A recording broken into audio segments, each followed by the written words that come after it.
নমস্কার দর্শক, সংবাদ আবির্ভাবের বিশেষ প্রতিবেদনে আপনাদের সকলকে স্বাগত। আমরা প্রত্যেক দিনের মতন আজকেও একটি বিশেষ এবং গুরুত্বপূর্ণ সংবাদ আপনাদের সামনে অ্যানালিসিস করব। প্রত্যেক দিন যেভাবে আমরা বিশেষ বিশেষ সংবাদকে নিয়ে আপনাদের সামনে অ্যানালিসিস করি, ঠিক সেই রকম আজকে একটি গুরুত্বপূর্ণ খবর নিয়ে আমরা অ্যানালিসিস করব। দর্শক, আজকে কলকাতা হাইকোর্টে কি ঘটল? কলকাতা হাইকোর্টের প্রধান বিচারপতি টি.এস. শিবগানম, যিনি কলকাতা হাইকোর্টের প্রধান বিচারপতি, তিনি কি বললেন? তিনি বললেন, দুঃখিত, আমি লজ্জিত, কলকাতা হাইকোর্টের ইতিহাসে এরকম ঘটনা ঘটেনি। আমরা খুব তাড়াতাড়ি এই সমস্যা সমাধান করব। শুধু তাই নয়, দুই বিচারপতির সংঘাতে যে পরিস্থিতি তৈরি হয়েছে, আমরা এর মোকাবেলা করব এবং খুব তাড়াতাড়ি এই সমস্যার সমাধান করব। সুপ্রিম কোর্ট ইতিমধ্যে যে মামলাগুলো নিয়ে প্রবলেম, মানে মেডিকেলের যে মামলা, মেডিকেল দুর্নীতি নিয়ে যে মামলা, সেই মামলা পুরোটাই সুপ্রিম কোর্টের হাতে চলে গেছে। সুতরাং কলকাতা হাইকোর্টের প্রধান বিচারপতি তিনি ওই কথাই বলতে চাইলেন যে কলকাতা হাইকোর্টের থেকে সমস্ত ফাইল, মেডিকেল সংক্রান্ত যা ফাইল মাননীয় বিচারপতি অভিজিৎ গাঙ্গুলির কাছে ছিল, সেই ফাইলগুলো চলে গেছে সুপ্রিম কোর্টে। তাহলে তিনি লজ্জিত কেন বলছেন? কেনই বা দুঃখিত বলছেন? আর আমরা দেখছি বিভিন্ন সংবাদ মাধ্যম থেকে শুরু করে সবাই বলছেন যে বিচারপতি, দুই বিচারপতির সংঘাত। কোথায় সংঘাত? সত্যি কথা বলাটা কি সংঘাত নাকি? সত্যি কথা যদি কেউ বলে, সেটা সংঘাতের কি আছে? চোরকে চোর বলবো না তো কি অন্য কিছু বলবো? ডাকাতকে ডাকাত বলবো না তো কি অন্য কিছু বলবো? সূর্য পূর্ব দিকে ওঠে, এটা কি বলা অন্যায়? এটা যদি কেউ বলে যে সূর্য পূর্ব দিকে ওঠে, তাহলে কি সেটা দ্বন্দ্ব হয়? দ্বন্দ্ব হয় না। আসলে কলকাতা হাইকোর্ট আর সুপ্রিম কোর্ট দুটো কোর্টই কিন্তু একই জিনিস, একই রাস্তা দেখালো, যে রাস্তাটা হচ্ছে শাসককে বাঁচাতে হবে। বিচারকের বিচারটা হলো কোথায়? এটাই কিন্তু আজকে প্রশ্ন উঠে গেল জনসমক্ষে। বিচারকের বিচার কোথায় হলো? হলো না। আজকে আমরা কি দেখলাম? কলকাতা হাইকোর্টের শিক্ষা সংক্রান্ত সমস্ত মামলা মাননীয় বিচারপতি অভিজিৎ গাঙ্গুলির থেকে সরিয়ে দেওয়া হলো। সরিয়ে কার কোর্টে দেওয়া হলো? সেটি হচ্ছে বিচারপতি রাজাশেখর মান্থার ঘরে সমস্ত ফাইল জমা দেওয়া হলো। এতে কি হলো? এতে শাসকেরই লাভ হলো। কারণ যে প্রক্রিয়াটা অলরেডি বিচারপতি অভিজিৎ গাঙ্গুলি চালিয়ে এসেছিল এতদিন ধরে, সেটা আবার অনেকটা স্লথ হয়ে গেল, তার গতি হারালো। কিন্তু আমরা বিশ্বাস করি মাননীয় বিচারপতি যার ঘরে মাননীয় বিচারপতি অভিজিৎ গাঙ্গুলির মামলাগুলো গেল, সেখানেও কিন্তু শাসক মুখ থুবড়ে পড়বে। শাসক সেখানেও বাঁচবে না। কারণ ন্যায়, অন্যায় যারা করেছে তারা ধরা পড়বেই। অন্যায়কে পার পাওয়া এত সহজ নয়। কিন্তু সুপ্রিম কোর্ট আর কলকাতা হাইকোর্ট যে রায়টা দিল, তাতে কিন্তু একটা জিনিস পরিষ্কার, যে মাননীয় বিচারপতি অভিজিৎ গাঙ্গুলির বিচারটাই কিন্তু হলো না। কারণ তিনি অভিযোগ তুলেছিলেন। তিনি কি অভিযোগ তুলেছিলেন? ভয়ঙ্কর অভিযোগ তুলেছিলেন। তিনি বলছেন যে ডিভিশন বেঞ্চের সেন মহাশয় তিনি রীতিমতো বায়াসড। তার যে রায়, সেই রায় তিনি কি করে দিলেন? আমি যতক্ষণ না পর্যন্ত অর্ডারের নোট লিখে দিচ্ছি, যতক্ষণ পর্যন্ত রায় বেরোচ্ছে আমার কাছ থেকে, তার আগেই উনি কি করে রায়টা দিয়ে দিচ্ছেন। এই যে ত্রুটি, সেই ত্রুটি কিন্তু তিনি একেবারে ফলাও করে পরিষ্কার বাক্যে তিনি লিখে পাঠিয়েছিলেন সুপ্রিম কোর্টে এবং কলকাতা হাইকোর্টের প্রধান বিচারপতির বেঞ্চে। কিন্তু ঘটনাটা উল্টো দিকে ঘুরে গেল। যেহেতু অভিজিৎ গাঙ্গুলি মাননীয় বিচারপতি, তিনি বললেন যে অর্থের বিনিময়ে কোনো না কোনো স্বার্থ আছে, সেই স্বার্থের জন্যই সেন মহাশয় এই ধরনের রায় দিয়েছেন। আমি এই রায়কে মানছি না। তিনি রায়টাকে খারিজ করেন এবং তার সাথে বলেন যে সিবিআইকে ইমিডিয়েট বলবো এফআইআর করে তদন্ত শুরু করতে। দেখুন দর্শক, কলকাতা হাইকোর্টও কিন্তু মানে প্রধান বিচারপতির কাছ থেকে অন্তত আমরা আশা করেছিলাম, আর কেউ আশা করেছিল কিনা জানি না, আমাদের আশা ছিল যে প্রধান বিচারপতি যখন এতটাই উদ্গ্রীব হয়ে গেছেন, তিনি যখন মনে করছেন যে দুই বিচারপতির মধ্যে সংঘাত লেগে গেছে, তাহলে সংঘাত হওয়ার যে জায়গাটা, সেই জায়গাটাকে খুঁজে বের করতে হবে, যে কোথায় সেই জায়গা, কোনখানটায় ক্ষত, সেটা তিনি করলেন না। তিনি কি বললেন? যে আমরা দুঃখিত, আমরা লজ্জিত। একজন রাজনৈতিক নেতার মতন সুন্দর ভাষণ দিয়ে তিনি চলে গেলেন। ঠিক সুপ্রিম কোর্টেও কিন্তু আমরা সেম জিনিস দেখেছি দর্শক। আমরা বলেছিলাম যে সুপ্রিম কোর্টে এটা নিয়ে কোনো কিছু হবে না, কারণ শাসককে বাঁচাতে চাইছে। সুপ্রিম কোর্ট কলকাতা হাইকোর্টের দম নেই যে শাসকের বিরুদ্ধে রায় দেয়। তার কারণ হচ্ছে ডিএ মামলা থেকে শুরু করে প্রতিটা মামলা, আজকে সারদা মামলা 2011 সাল থেকে হচ্ছে, সিবিআই তদন্ত করে যাচ্ছে, কিন্তু তার প্রকৃত দোষী কে? মমতা ব্যানার্জির বিরুদ্ধে যে বক্তব্য কুণাল ঘোষ করেছিলেন, সেই বক্তব্যের সত্যতা কোথায়?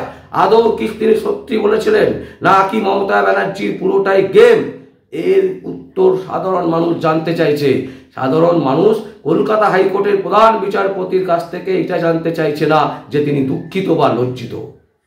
কলকাতা হাইকোর্টের আইনজীবীরা মানতে পারেন, তারা বাধ্য, কারণ তারা সেখানে তাদের রুটি রুজির ব্যাপার আছে, তারা শেয়ার করতে পারেন। কিন্তু সাধারণ মানুষের ট্যাক্সের টাকা থেকে বিচারপতি থেকে শুরু করে দেশের অর্থমন্ত্রী থেকে শুরু করে প্রধানমন্ত্রীর ইনকাম হয় সাধারণ মানুষের ট্যাক্সের টাকা থেকে। তাই সাধারণ মানুষের জানার অধিকার আছে। সুপ্রিম কোর্টে কি হলো? আমরা সুপ্রিম কোর্টে দেখলাম যে 5 জনের 5 বিচারপতির একটা ডিভিশন বেঞ্চ তৈরি হলো, রাতারাতি তৈরি করে ফেললেন। কে তৈরি করলেন? প্রধান বিচারপতি DY চন্দ্রচূড়। কিন্তু রেজাল্ট হলো সেই রাজ্য সরকারের পরে। রাজ্য সরকারকে 3 সপ্তাহ সময় দেওয়া হলো যে হলফনামা দিয়ে জমা দিতে। আপনাদের কি অভিযোগ, সেই অভিযোগ বা পক্ষে বিপক্ষে যা বক্তব্য আপনারা জানান। একজন চোরকে বারবার করে সময় দেওয়া হচ্ছে কেন? কোন স্বার্থে? দর্শক, এইখানেই কিন্তু বারবার করে প্রশ্ন হচ্ছে, যেখানে কলকাতা হাইকোর্টের একজন বিচারপতি, যিনি চোখের সামনে আয়না ফেলে দেখিয়ে দিয়েছেন যে পশ্চিমবঙ্গে কিভাবে শাসক এবং শাসকের যারা রাজনীতি করেন, যে সমস্ত নেতা নেত্রীরা, তারা কিভাবে একের পর এক দুর্নীতি করেছে। কিন্তু তারপরেও আমরা বারবার একটাই জিনিস দেখছি, শাসকের হয়ে যারা আইনি লড়াই লড়ছেন, শাসকের কোনো নেতা, বিশেষ করে যদি আমরা দেখি অভিষেক ব্যানার্জি, যতবার তিনি বলছেন আমার কথা শোনা হোক, ততবার সুপ্রিম কোর্ট, হাইকোর্ট দরাজ হয়ে তার বক্তব্য শুনছেন। তার যারা আইনজীবীরা আছে, লক্ষ লক্ষ কোটি কোটি টাকা দিয়ে যে সমস্ত আইনজীবীদেরকে পোষা হচ্ছে, তাদের বক্তব্য শোনা হচ্ছে। কিন্তু একবারও ভেবে দেখা হচ্ছে না যে মাননীয় বিচারপতি, কলকাতা হাইকোর্টের বিচারপতি অভিজিৎ গাঙ্গুলির জন্য আজকে 12 কোটি মানুষ বুঝে গেছে যে পশ্চিমবঙ্গের মমতা ব্যানার্জির সরকার কিভাবে দিনের পর দিন সাধারণ মানুষকে ঠকিয়েছে, কিভাবে দিনের পর দিন সাধারণ মানুষের থেকে টাকা লুট হয়েছে। তারপরেও কিন্তু সুপ্রিম কোর্ট চুপ, কলকাতা হাইকোর্ট চুপ। দর্শক, আজকে আমরা আশা করিনি কলকাতা হাইকোর্টের প্রধান বিচারপতি তিনি শুধু এইটুকু বাক্য ব্যয় করবেন যে দুঃখিত, আমি লজ্জিত দুই বিচারপতির সংঘাতকে নিয়ে, এবং আমরা চেষ্টা করছি তাড়াতাড়ি করে এটাকে মিটিয়ে নেওয়ার। মিটিয়ে কেন নেবে? মিটিয়ে কেন নেওয়া হবে? কেন মিটিয়ে নেওয়া হবে? মিটিয়ে নেওয়ার প্রশ্ন কেন আসছে? একজনের বিরুদ্ধে আরেকজন অভিযোগ তুলেছে এবং সেই অভিযোগ রিটেন জমা করেছে মাননীয় বিচারপতি অভিজিৎ গাঙ্গুলি। তার বিচার হতে হবে কলকাতা হাইকোর্ট এবং সুপ্রিম কোর্টে, তার বিচার হতে হবে। তিনি যে লিখিত বয়ান দিয়েছেন, সেই বয়ানের সত্যতা যাচাই করতে হবে। কেন মিটিয়ে নেওয়ার প্রশ্ন আসছে? কেন বাংলার দালাল সংবাদ মাধ্যম এটাকেই ঢাক বাজাচ্ছে যে মিটিয়ে নেওয়ার জন্য আজকে প্রধান বিচারপতি এই রকম কথা বলেছেন? প্রধান বিচারপতি কি বলেছেন? তিনি বলছেন দুঃখিত, আমি লজ্জিত, আমরা চেষ্টা করছি। দুই বিচারপতির যে সংঘাত, দুই বিচারপতির সংঘাত হচ্ছে একটা জায়গাতে, সেটা হচ্ছে দুর্নীতি। দুর্নীতি সেন্সার করেছেন কিনা সেটা প্রমাণ করতে হবে। সেন স্যার যদি না করে থাকেন তিনি প্রমাণ করুন যে তিনি দুর্নীতি করেননি। মাননীয় বিচারপতি অভিজিৎ গাঙ্গুলি যে অভিযোগ তুলেছেন সেই অভিযোগের সত্যতা তিনি দেবেন, সাবমিট করবেন। সেন স্যার তিনি তার পরে যা ডকুমেন্ট আছে সাবমিট করবেন যে তিনি বায়াস নন। এইভাবেই তো বিচার প্রক্রিয়া হওয়া উচিত ছিল, তা কিন্তু কেউ করছে না, না সুপ্রিম কোর্ট না কলকাতা হাইকোর্ট। কলকাতা হাইকোর্টের মাননীয় প্রধান বিচারপতির কাছ থেকে এই জিনিস আমরা আশা করিনি। সুপ্রিম কোর্ট তো বায়াসড আমরা দেখতেই পাচ্ছি, বারবার করে প্রতিটা ক্ষেত্রে বারবার করে মানে তার যে পরীক্ষা নিরীক্ষা তিনি যেভাবে রায় দিচ্ছেন তাতে তার ঝলক দেখা যাচ্ছে। কিন্তু কলকাতা হাইকোর্টকে কিন্তু আমরা অন্য চোখে দেখতাম। বাংলার 12 কোটি মানুষ কলকাতা হাইকোর্টের ওপর চেয়েছিল, কিন্তু আজকে যে রায়, যে জিনিসটা তিনি বললেন এবং তার সাথে মাননীয় বিচারপতি অভিজিৎ গাঙ্গুলির সাথে যেটা করা হলো, তার কাছ থেকে শিক্ষা সংক্রান্ত সমস্ত ফাইল যেভাবে সরিয়ে অন্য বেঞ্চে দেওয়া হলো, এর থেকে একটা জিনিস পরিষ্কার যে দুর্নীতি সর্বত্র। দুর্নীতি একদম নিচ থেকে ওপর পর্যন্ত। আমরা দুর্নীতির বিচার চাই। কে দুর্নীতি করেছে? আমরা কোনো বিচারকের বিচার চাইছি না, না সেন্সারের বিচার চাইছি, না মাননীয় বিচারপতি অভিজিৎ গাঙ্গুলির বিচার চাইছি। আমরা চাইছি যে সেন্সার তিনি বায়াসড কিনা, তিনি যে রায়টা দিয়েছেন সেই রায়টা আর্থিক কোনো লেনদেন ছিল কিনা, বা কোনো রকম তৃণমূলের সাথে কোনো সময় কোনো নেতা নেত্রীর সাথে বা তৃণমূলের কোনো আইনজীবীর সাথে কখনো তিনি মিটিং করেছিলেন কি করেননি, এইগুলো নিয়ে তদন্ত হবে। কোনো সংঘাত নেই দুই বিচারপতির মধ্যে, আইডিওলজিতে সংঘাত আছে, একজন সৎ একজন অসৎ, এছাড়া আর কোনো সংঘাত নেই। এখানে সত্যর সাথে অসত্যের সংঘাত হচ্ছে। এখানে একটা সত্য আর অনেকগুলো অসত্য, সেই অসত্যর সাথে সত্যর একটা সংঘাত চলছে। এটা কোনো ব্যক্তি সংঘাত নয়।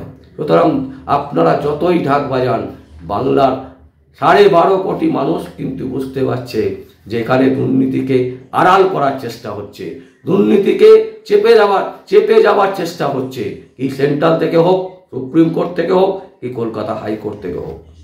দর্শক, আমরা আপনাদের সামনে যেটা তুলে ধরার চেষ্টা করলাম যে তড়িঘড়ি আজকে কলকাতা হাইকোর্টের প্রধান বিচারপতি টি.এস. শিবগারাম যেভাবে দুঃখিত এবং লজ্জিত বলছেন, তাতে মনে হচ্ছে যে তিনিও কোথাও না কোথাও গিল্টি। কারণ এখানে কোনো ব্যক্তি বিশেষ সংঘাত হচ্ছে না, এখানে সংঘাত হচ্ছে অর্থনীতির, এখানে সংঘাত হচ্ছে দুর্নীতির। যে দুর্নীতিকে প্রশ্রয় দিচ্ছে কিনা সেন্সার, আর দুর্নীতির সাথে বিরোধ তৈরি করছে কিনা মাননীয় বিচারপতি অভিজিৎ গাঙ্গুলি। কে সৎ, এইটাই হচ্ছে দ্বন্দ্ব। আর এই দ্বন্দ্বকে চেপে দেওয়ার জন্য সুপ্রিম কোর্ট থেকে কলকাতা হাইকোর্ট সবাই একই দলে, আমাদের যা মনে হচ্ছে সেটা আপনাদের সামনে তুলে ধরলাম। দর্শক, আজকের এই রায়, আজকে এই মাননীয় বিচারপতি অভিজিৎ গাঙ্গুলির থেকে ফাইল সরিয়ে নেওয়াতে একটা জিনিস পরিষ্কার যে দুর্নীতিকে আড়াল করার চেষ্টা হচ্ছে সর্বত্র, কি কলকাতা হাইকোর্ট, কি দিল্লির সুপ্রিম কোর্ট, ভারতবর্ষের সর্বোচ্চ কোর্ট সুপ্রিম কোর্ট। এখানে ব্যক্তি বিশেষ কোনো দ্বন্দ্ব নেই, অথচ সেই দ্বন্দ্বকে সামনে রেখে বলির পাঠা করা হচ্ছে মাননীয় বিচারপতি অভিজিৎ গাঙ্গুলিকে। এর তীব্র প্রতিবাদ জানাচ্ছি আমরা আমাদের সংবাদ আবির্ভাবের পক্ষ থেকে। আইনি পরিভাষা হয়তো আমরা বুঝি না, কিন্তু একটা সরল সাদা সিধে মানুষ হিসেবে যদি আমরা সত্য মানুষ হিসাবে, একজন মানুষ হিসাবে কল্পনা করি, প্রকৃত মানুষ হিসাবে কল্পনা করি, তাহলে কিন্তু আমাদের বোধগম্যে এটাই আসছে যে মাননীয় বিচারপতি অভিজিৎ গাঙ্গুলির বিচারটা হলো কোথায়, শুধুমাত্র প্রহসন ছাড়া আর কিছুই নয়। দর্শক, আপনাদের যদি কিছু বলার থাকে আপনারা অবশ্যই আমাদের কমেন্ট বক্সে কমেন্ট করবেন। আর দেখতে থাকুন পরবর্তী সংবাদ আবির্ভাবে। আমার নাম বিশ্বজিৎ পাল, সংবাদ আবির্ভাবের জন্য।